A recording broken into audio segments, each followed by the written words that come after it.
Chapter 19. There were too many irregularities. Favian was in command of Macedonian without permission from the Secretary of the Navy. In fact, he was in opposition to his latest set of orders, which had directed him to ready the shark sloop of war currently building in New London.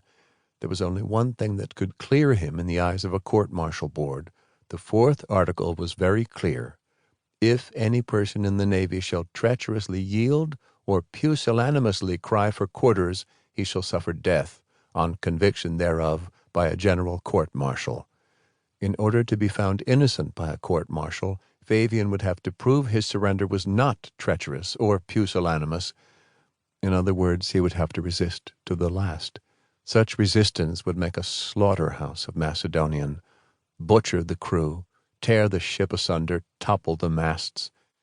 The Navy Department would probably be happiest if Favian fought Macedonian until she sank out from under him, leaving the British only floating wreckage, and then conveniently drowned to spare the expense of a trial.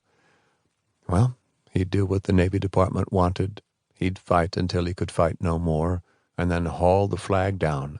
He would give the Navy what it desired just this one more time, and then let the fates judge him as they wished.